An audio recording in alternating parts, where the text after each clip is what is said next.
पहली आदत है एक्सक्यूजेस, बहाने बनाना छोड़ दीजिए। देखिए, अगर आप बहुत ज़्यादा बहाने बनाते हैं, जैसे एक्सरसाइज के लिए ना, कभी मौसम का बहाना, कभी आप रात को देर से सोए थे, कभी मन नहीं कर रहा, कोई भी बहाना, कोई भी अच्छी अपॉर्चुनिटी चल कर आई है आपके पास। गुड एडवाइस, आगे बढ़ते हैं। गॉसिपिंग, और क्या फीड कर रहे हैं आप अपने माइंड में, जो भी कचरा फीड करेंगे।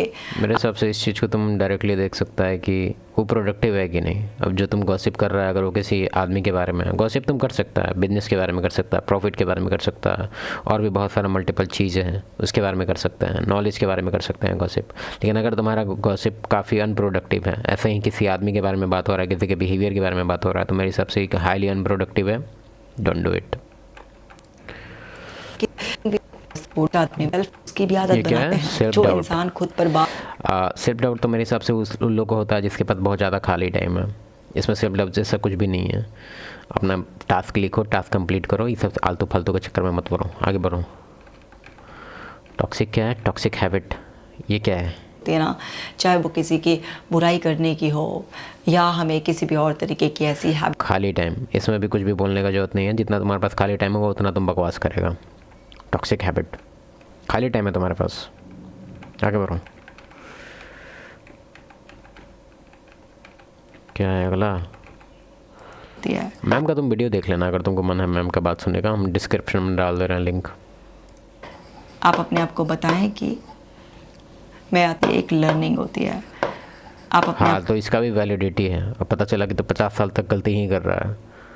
फाइनेंस थोड़ा जितना जल्दी है जितना जल्दी से जल्दी हो सकता है फाइनेंस कम से कम क्लियर करो। उसके बाद अपना सीखते रहना साइकोलॉजी और ये वो।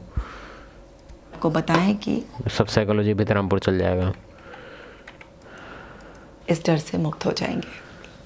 और है प्रोकास्टिनेशन, सेम चीज़ है, खाली टाइम, टास्क नहीं लिख रहा है, फालतू फालतू प्रोक्रेस्टिनेशन, दिस दैट, भाग आगे बढ़ो। नेगेटिव सेल्फ टॉक, इसका भी सेम कॉन्सेप्ट है। खाली टाइम में तुम्हारा इतना है कि आलतू फालतू सब चल रहा है माइंड में, आगे बढ़ो आगे बढ़ो आगे बढ़ो। डिस्ट्रक्टिव रिलेशनशिप, अगेन डिस्ट्रक्टिव इसलिए हो रहा है ना क्योंकि तुम उसमें ज़्यादा ही इन्वॉल्व है। ऐसे ही डिस्ट्रक्टिव रिलेशनशिप, जो सारी की सारी विनाश करने वाली रिलेशनशिप होती है ना, चाहे वो आपके स्पाउस के साथ हो, कोई फ्रेंड हो, कोई भी रिलेटिव मेहनत ज़्यादा लग रहा है तो उसको साइड करो, कोई जरूरत नहीं है उसको एकदम होल्ड करके रखने का। हो, फैमिली कोई भी मेंबर हो, अगर ट्राइंग टू प्लीज़ एवरीवन, ये भी एक तरह से इनसिक्योरिटी का एक रीज़न है। जब तुम अपने आप को किसी काबिल नहीं समझता तो तुमको लगता है कि क्योंकि हम इस इन्वायरमेंट में हैं तो हमको कुछ देना पड़ेगा। कोई अगर मेरे बगल में बैठा है वो चुप है, हम चुप हैं, हमको कुछ जोक मारना होगा या हमको कुछ उसको इंटरटेन करना होगा, कोई ना कोई अपने से पॉइंट बोलना होगा, कुछ ना कुछ करना होगा। आगे बढ़ो। Staying in your comfort zone, ये सवाल तो फालतू वर्ड है। Staying in your comfort zone, काम करने पे ध्यान दो भाई। कंफर्ट जोन तो मेरा भी है, बेड है, अच्छा कंफर्ट, हम समझ रहे हैं। इसका मतलब कुछ और है, मतलब कुछ और क्या है? नॉर्मल है कि तुम कंफर्ट में हमेशा कुछ भी आउट ऑफ द ब्लू कुछ नहीं करना चाह रहा है, वो सब समझ रहे हैं, लेकिन फिर भी काम करना स्टार्ट करो भाई। केयरिंग वर्ड अदब, खाली टाइम। मेरे हिसाब से इस कितना लिस्ट है? 13 है ना, 13 में बस 5 लिस्ट काम का होना चाहिए, मतलब 5 ही बन जाना चाहिए, क्योंकि बहुत सारा लिस्ट एक बन जाएगा वो। बहुत ज़्यादा खाली टाइम है तुम्हारे पास, जैसे कि ये जो है caring what other people think, time, बहुत टाइम है तुम्हारे पास, आगे बढ़ो। क्रिटिसाइजिंग योरसेल्फ और अदर्स, कितना अरे खाली आदमी। Saying yes when you want to say no, हाँ ये पॉइंट पे थोड़ा सा बात करने लायक है कि जैसे सबको सीख लिया the power of saying no, इस पे बुक भी है। तो सब तुम बिना एक्सप्लेनेशन के नो मेरे हिसाब से नहीं बोलना चाहिए, क्योंकि ये रिलेशनशिप ख़राब करता है। तुम इमेजिन करो खुद कि तुम कोई इमरजेंसी में, ठीक है, तुम अपने कोई फ्रेंड को कुछ हेल्प के लिए मांग रहा है, कुछ बोल रहा है, वो बोलता है कि नो, और तुम एक्सपेक्ट करता है कि कुछ वो अभी और भी सेंटेंसेस ऐड करेगा, बोलेगा कि यार ऐसा है वैसा है, कुछ ऐसा सीन है, लेकिन डायरेक्टली नो बोल के वो छोड़ दिया, क्या होगा फिर?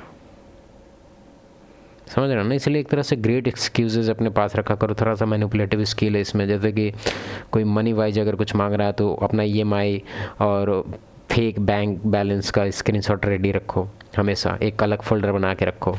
और फिर मैप लोकेशंस, या फिर एक और टैक्टिक्स है मेरा, जैसे फॉर एग्जांपल कोई अगर फेवर मांगता है बहुत ज़्यादा, और हमको पता चल जाता है पहले ही, तो हम डबल फ़ोन रखते हैं। एक तरफ हाईवे का साउंड लिखना तुम यूट्यूब पे, हाईवे साउंड, और एक तरफ ऐसे करके हाँ हेलो अभी मार्केट में है, थोड़ा सा मैनिपुलेटिव होना चाहिए। Directly power of saying no, ये सब गधा का टैक्टिक्स है, इससे तुम अकेले हो जाएगा।